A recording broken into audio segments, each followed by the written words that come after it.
Hey everybody, Mike here. I want to do a real quick review today on this little transfer pump that's made by Milwaukee. This operates on the 12-volt battery lineup that the Milwaukee drills and some of the ratchets operate on. So these are the M12 batteries. Now this doesn't come with the batteries, that's sold separately. This just comes as a bare tool. What's nice about this, especially if you've already got the M12 lineup already in your arsenal, is you can just swap these batteries over to this thing. Now what this thing does, if you've never seen this before, imagine this kind of being like a sump pump, and if you got like a catch basin or a small trench, maybe a sump pump pit, or maybe around a meter box, just anywhere where there's a hole that you need to suck the water out of. This is a real easy way to do that, and it's good for small jobs. So if you don't necessarily need the volume that a trash pump or a big submersible pump's gonna do, where it needs to pump volumes and gallons of water, this thing right here does the trick pretty well. I've ran a couple of these over the years, multiple situations. These batteries do actually last quite a while pumping that water out. Now, that obviously there's different size batteries as well. This is a 4-amp battery, but I do have some larger batteries and some smaller batteries that operate. So kind of keep that in mind. This is advertised as being able to pump roughly 9 gallons of water per minute. I've got a video of me pumping a 5-gallon bucket clean. That was right around the 42nd mark or so when I did that test to see how that did. So you're probably pretty close to that 9 gallon per minute, to be honest. What's really cool about this thing too is I've got spots in my yard that tend to flood, and if I've got a long enough hose, I can hook up to this. And all this is just a 3/4 inch outlet that you just hook up a regular standard garden hose to this thing. I've got this little Flexzilla hose. It's a 5-foot lead right here. I can usually get away with using this most of the time if I'm just trying to transfer the water from one spot to the next, but I can also grab one of my longer hoses too if I needed to shoot that water some distance away. And if you've never checked out these Flexzilla hoses before, these are absolutely, in my opinion, the best hose out there to look at and consider. I've tried a lot of hoses over the years. These Flexzillas really do the trick. They don't kink. There's your little plug for which hose to grab. Get a Flexzilla. Now back to this little transfer pump real quick. Something else I'll do, like I said, if I need to pump water just out of the yard, if I've got a spot that's not draining well, I can actually take the heel of my foot, just make a little hole in the yard and create kind of my own makeshift pit, especially if it's real soggy out there, and just stick that down in there. This thing will get going and it'll suck that section dry for me pretty well. Now,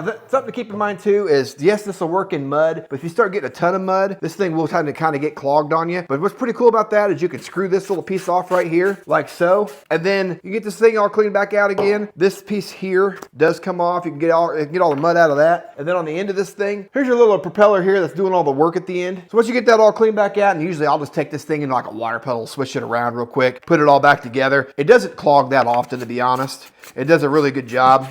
Get that all screwed back on and I'm back running again. Now as far as the switch operation goes, here's your power switch right here. It's just a switch and back off again. Easy one-hand operation, and then also when you turn this thing on, there's your battery status right here on the front of the handle too, to let you know how you're doing. So, and then you've got a 36-inch height on this thing, and then when you talk about the height, you stick this down in a pit. If you're down low and you need to pump the water up over, like say you've got a big mound of dirt where you've trenched or excavated a spot, you can hook a hose to this and go basically 15 feet above the bottom of the transfer stick. And that'll actually still pump that water out and over the hill and back down again, which to me was a huge deal. If you've got like a 50-foot hose and you need to pump that water up over a spot where, like I said, you've got a bunch of dirt mounded up, you can still get that done with this. It's got enough power to do so. One last thing I want to talk to you about real quick is when you first get this and you haven't used it before, some of these have done this to me and some of them have not. I've had a couple where they've had a little bit of a hard time getting this thing to prime right at the very beginning. Once I get it primed, it's been fine ever since. This one here didn't do that to me. The other two that I've got, they gave me a little bit of a fuss that first time, and after that I was off and running. They've been good ever since. So I don't know what the reason was behind that, but give it a chance. Don't just assume it just doesn't work and it's a piece of junk right out of the gate. It actually does work pretty well. Just give it a second to prime, get that thing figured out, you should be good to go. But as long as you got realistic expectations as to what this thing will do for you, and realize it's not a trash pump, it's not going to move thousands of gallons of water at once, this is a great little tool to have. I've really enjoyed having this thing around the farm. It's been kind of a lifesaver in several situations. That's all I've got for you today, guys. I hope this little review was somewhat helpful for you today. I appreciate you watching. I'll catch you on the next one.